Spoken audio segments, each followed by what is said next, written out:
guys? We're back here with another highly anticipated interview with Coach Kai over here, KB training director and former NCAA college coach. Kai, how are you right now? I'm doing pretty good, man. Just got off work. Uh, doing pretty good. How are you doing? I'm pretty well myself, and you, Ike. For three little viewers. I'm doing well, just reading some of the fan comments. There's one guy who's a huge fan in the comments right now. Yeah, all roads lead to Rome. All right, So so let's Kai. start this off. Oh yeah, you can start the ball rolling, Ike. So what? Hey, how's it going? So first off, what school do you work at? Janitor, correct? He's a No, coach. no. I took up the graduate assistant coaching job for Emmanuel women's basketball in Boston. What inspired you to do that? Well, they have a great culture. They have a great coach. Their coach is the second most winningest coach in NCAA women's history. So there's a lot of greatness at that school. It's in Boston. It's in a great area. I love it. And I get to teach. I get to be their skills trainer. I get to recruit. And I get coaching experience, which is something I always enjoy. How many wins does the coach have?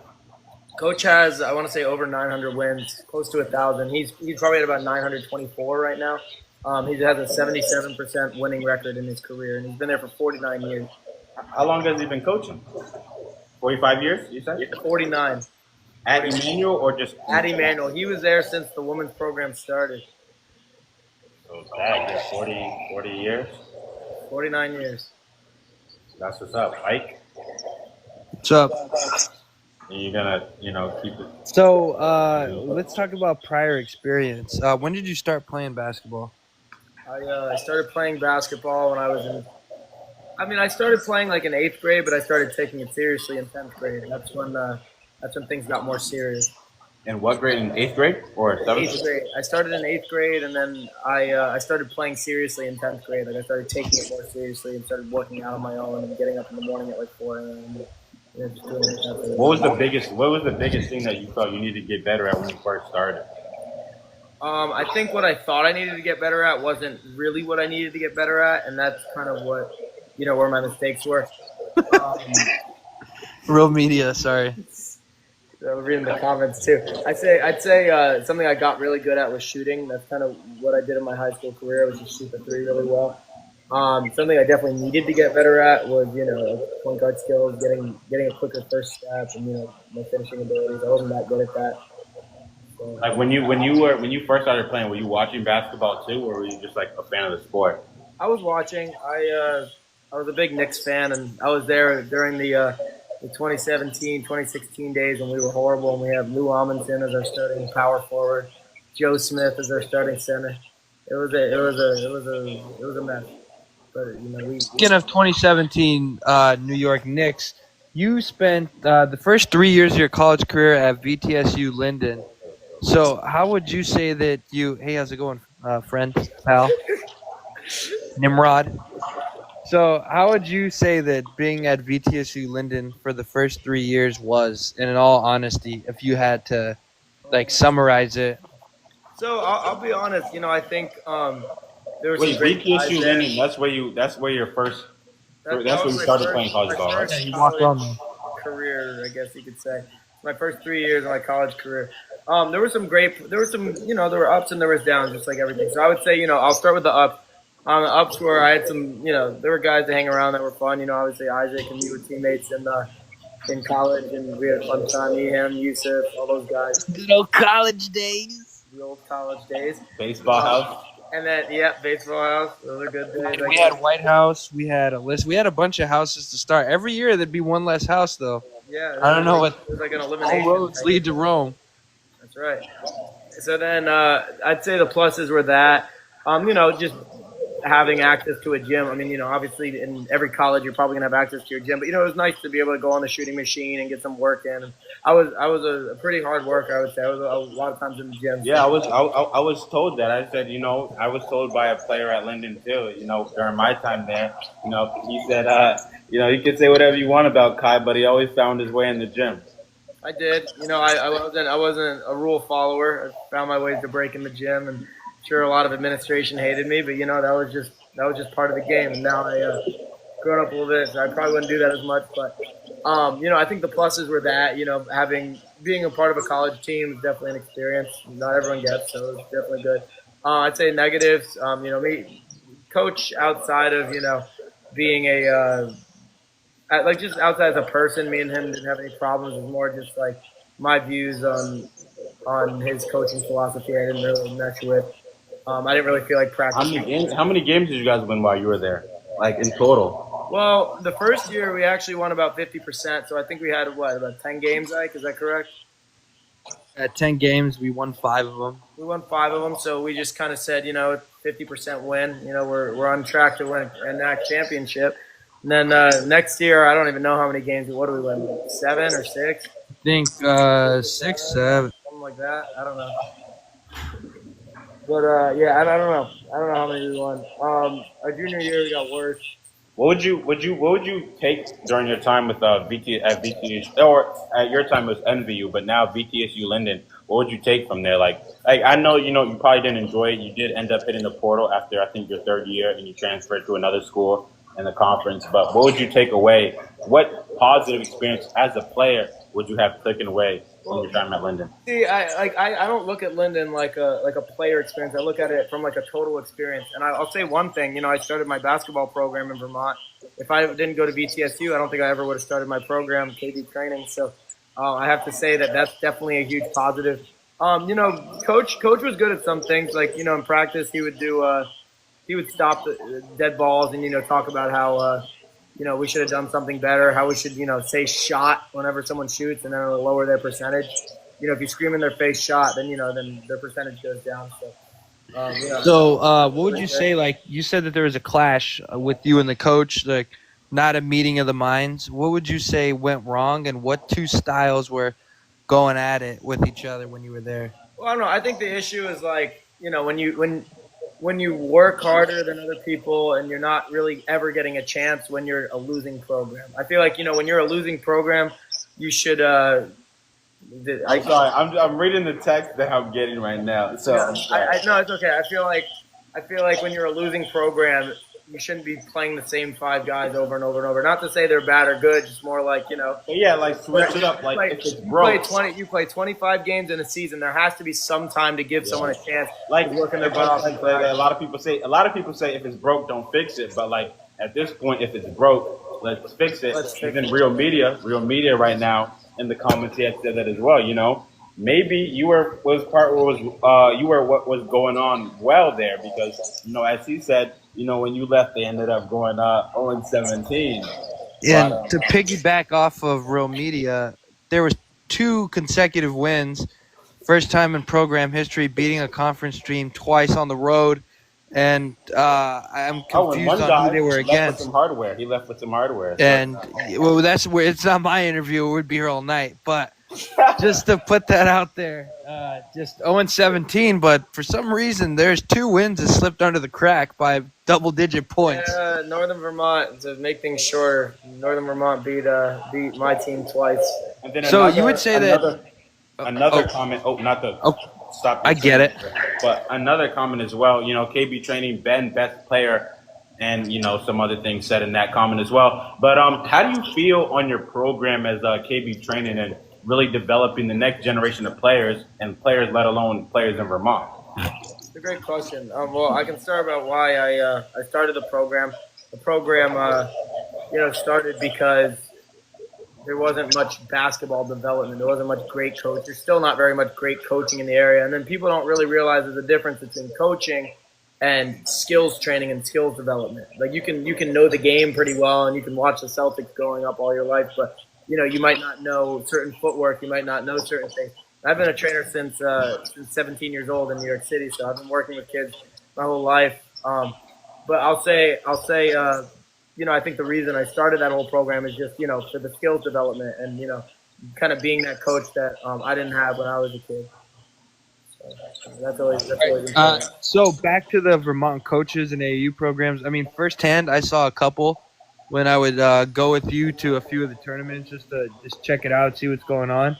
And would you say that it's like a weird energy between like the NEK coaches with each other? like kind of a backstabbing, like mafia, like, hey, yeah, we're buddies, and then let me talk to this other coach and tell them about, hey, well, Kai's not doing this, but to your face, they'll be like, dude, we love what you're doing. You know, like kind of a two-faced, Yeah. kind of hold each other like, down. to piggyback off that, like, how do you deal with maybe like the competition and the rivalry between certain programs and the competition between coaches and programs and teams and trainers and stuff like that? Great question.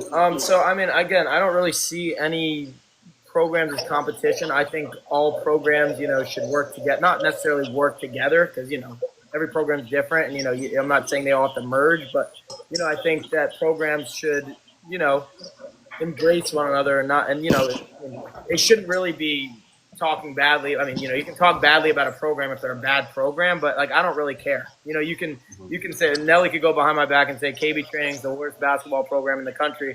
Go Which he has. say it, and I still don't care. You know what I mean? It doesn't really matter to me. I've already had a few coaches in the NEK do that to me, try to lessen my image, and I just really don't care. Your name, yeah. I mean, I really just don't care.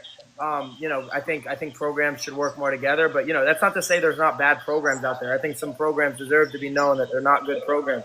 They don't develop players. There's like AAU programs that call themselves the best programs in the state, and they don't develop anybody. They're just a bunch of parents who don't know basketball. So, there's definitely some really bad programs, and there's some really good programs. And Would you mind naming a few of the bad ones, just so the viewers maybe can avoid We're them? not going to do that. We're not going to do that. We are going to do that. Doing that is doing exactly what those coaches want you to do is just hate. Okay, that was a test. I'm not going to do that. But text me private just so I know not to sign my kid up. All right. But I'm never I feel there, like you like you will experience that just with nowadays with basketball. Everybody's a coach, everybody's a trainer nowadays. A lot of times people are in it just for the money. For people who would like to, accuse you of just being in it for the money and trying to monopolize Vermont and the NEK, Just about what would you say to them? What would you say to those people? That's a great question. So every business has to make money. Let's start with that, right? Every business has to make money. That's how business works. I wouldn't say I charge a super expensive amount for my camps. AAU, I had to make a little expensive. It was my first time. I kind of, it was a learning experience. Definitely something if I move back, I'll definitely do. I can't do that while I'm not there. But what I'll say is this, I'm one of the only programs that actually get, once we have enough kids signed up for our camps, we give out free spots to kids who can't afford our camps. So, again, it's about the money.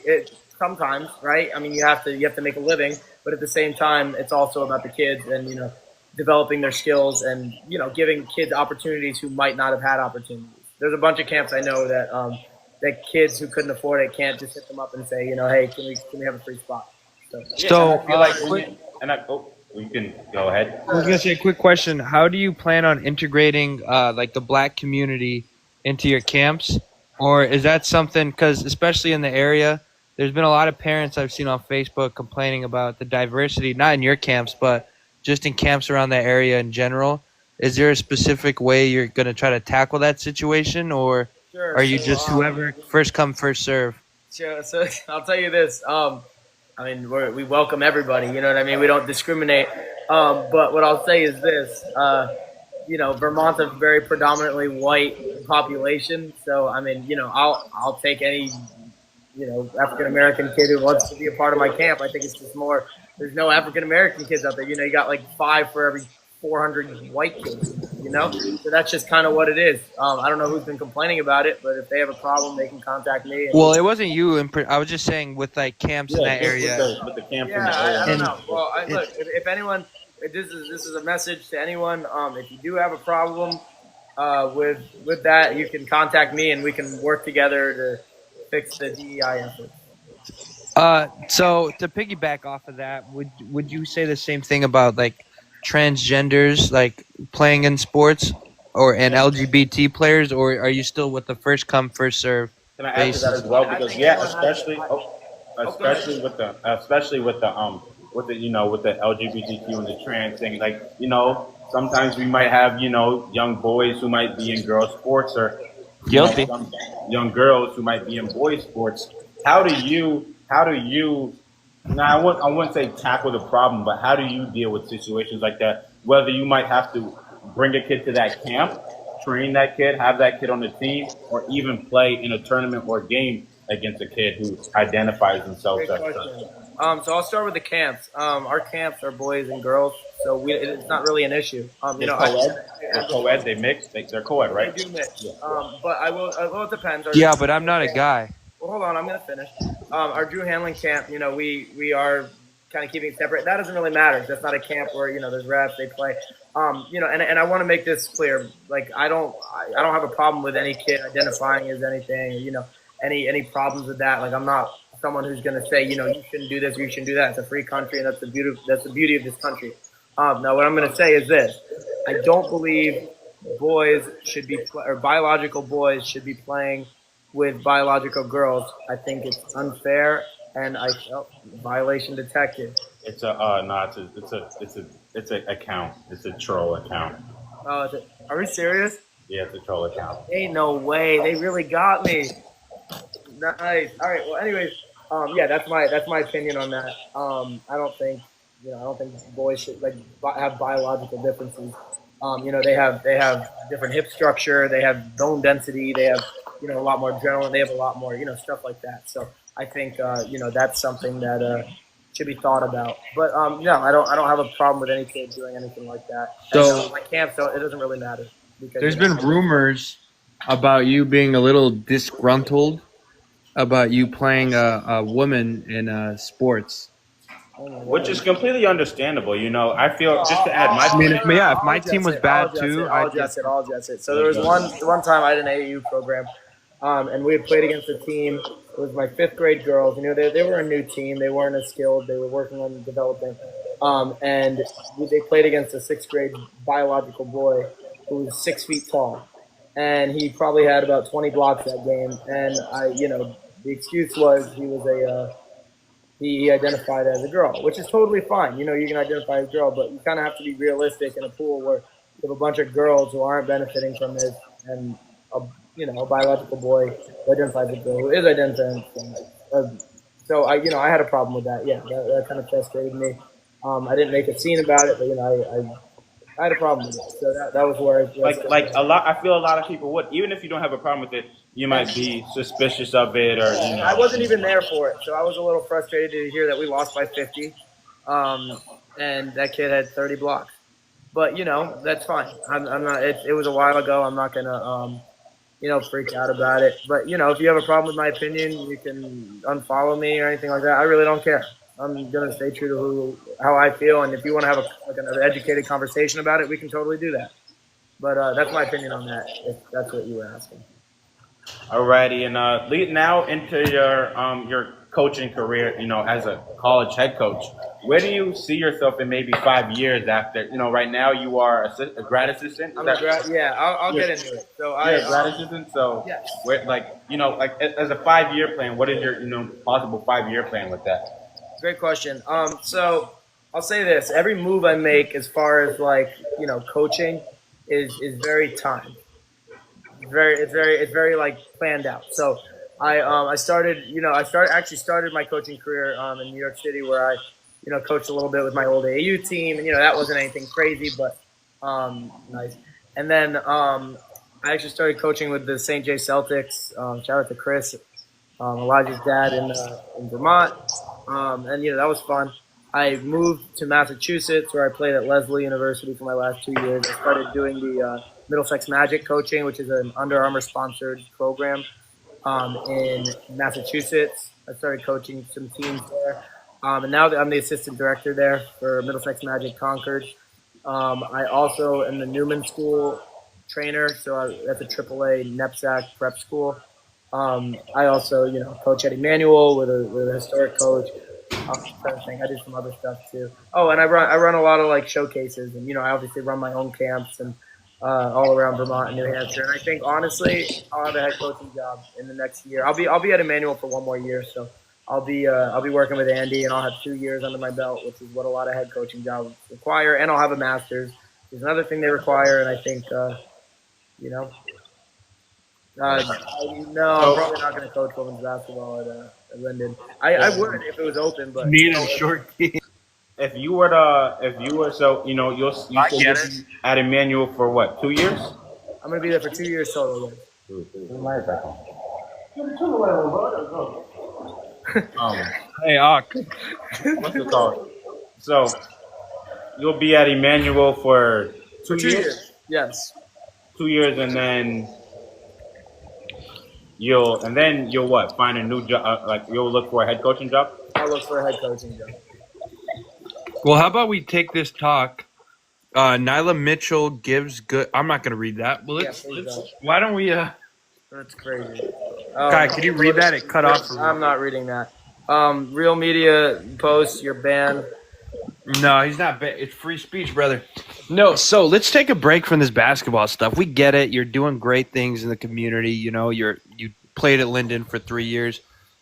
Let's talk about a situation, or not a situation. What is your preference in women, and when will you know you found the right one?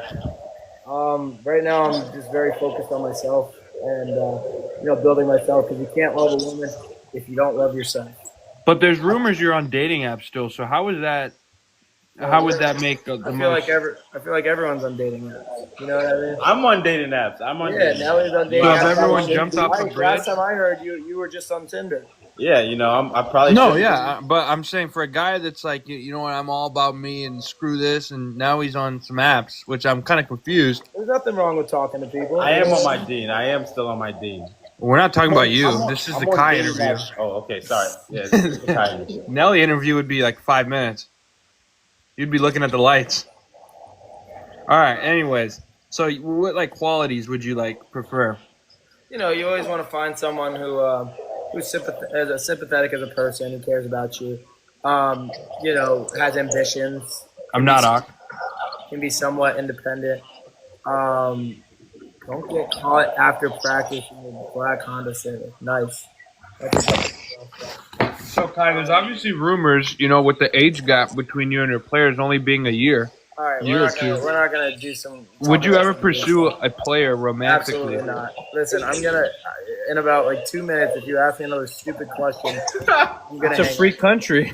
Don't ask me something. Anyways, Isaac's getting off hand here. But with the women, with the lady thing, but besides basketball, so in 2 years, what you'll hopefully have a head coaching job, I think I will. Yeah. and that's when you'll probably maybe after a couple of years you'll probably settle down and start having a family. Yeah, start having a family. I love Mass. Mass is awesome.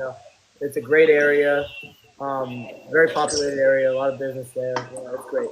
Where would you do you have like a dream school you would love to coach at, or like a dream area, or dream state, or at least like a dream area or dream state? Yeah, Massachusetts. There's so many schools in Mass. I would say there's that like area of like the Boston area where there's like Tufts, there's like Leslie. There's so many schools. Harvard, East, Northeast. So, gentlemen, I have a quick question for both of you guys. So you guys have been switching up on Ak a lot recently, and I kind of just want to know why. Kai, you've been dodging questions like you're playing a game of dodgeball, which is fine. But can you guys at least give me an answer on this one, or? I just felt Kai. We met with Kai, and he had his requirements. He's not just a businessman; he's a businessman. Business and man. So he requested just to be me, myself, Nelly, and UX smooth. And I think the ball is rolling pretty smoothly and pretty calmly on this line. Yeah, I'd say so. Unfortunately, we weren't able to have. We love. All right, that's ridiculous. I could tell about how you. Okay, come on. I'm not reading that. Let's be. Who cares? It's not one of the questions on the. If you did, that's none of your business. Well, let's just make it clear that never happened. But allegedly. Listen. All right, we got Ak out of here. Let's. Okay, good. But listen. Nothing against Ak. Ak's a good kid. His brother is cool. Me and his brother are gonna be doing some business soon. So it's gonna be good. Don't mute me, donkey. Sorry, he's on a different text. All right, so Kai, here's another fun question for the fans here. If you could only pick 5 pro athlete sports jerseys that you could own, what would they be? Or if you don't know a specific athlete, what 5 teams would you pick? It could be college, even high school if you want. Ooh, I like that. Can I do a little mix of jerseys? Yeah, it doesn't have to be 5 of the same. So number 1 is the New York Knicks. That's my favorite team of all time. I love the New York Knicks. I've been watching them since they were bad and when they're good. You can't. Oh God, you can't go without the Knicks. All right. I'd say next, I'd want a. I think Ak is pissed. He is. Let's Oh. stay on topic here. All right, sorry. I think okay. So next we'll talk. We'll talk about let's see.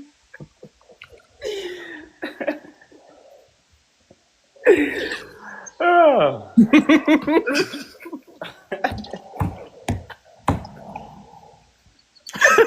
I will bash you in, bro. Bro. All right. Anyways, back to the jersey. So what were the jerseys before we got off topic? New York Oh, Knicks. okay. So I said the Knicks. Honestly, I'm a big fan of Kyrie Irving. I've loved Kyrie Irving forever.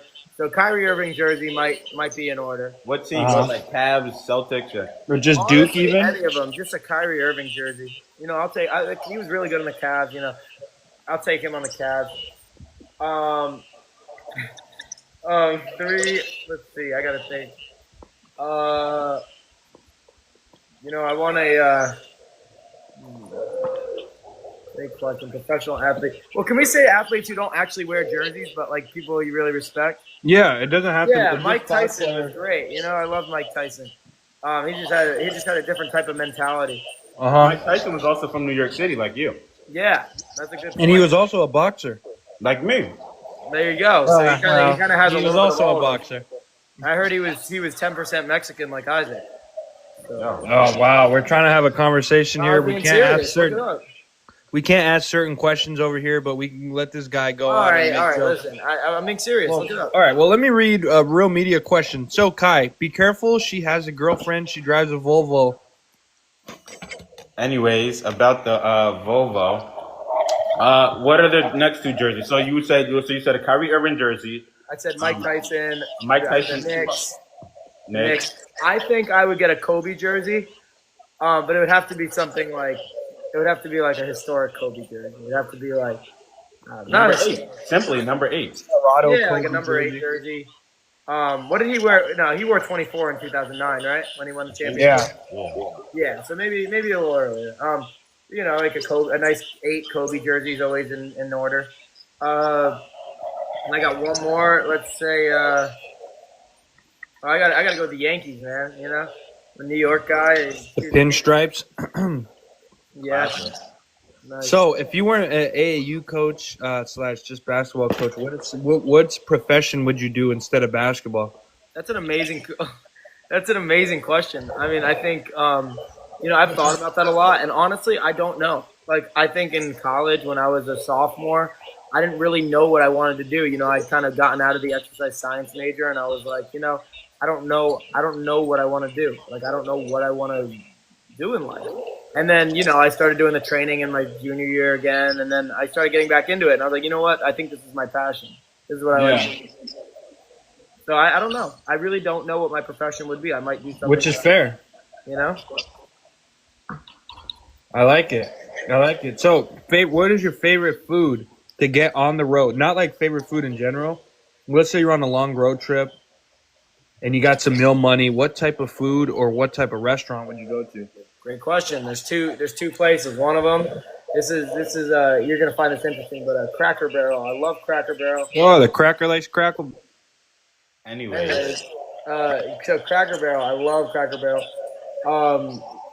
It's a great place because when I was little, me and my family used to travel to like Tennessee from New York. It's like a 12-hour drive, and we'd stop at Cracker Barrel every time and get the same thing. We'd get some chicken with Kosher pickles on the side. some chicken, what's the word I'm looking for? Chickpeas. No, the type of chicken, like what they did to it, not baked. What's the word? Cordon bleu. No, the type of chicken. It's like not baked. It's not fried. What is it? Boiled. No, fried chicken, no, good chicken. no. It's just very basic. Grilled chicken. Oh. Grilled chicken with turnip greens and I don't remember, but it was fire. I liked it. It was what I liked.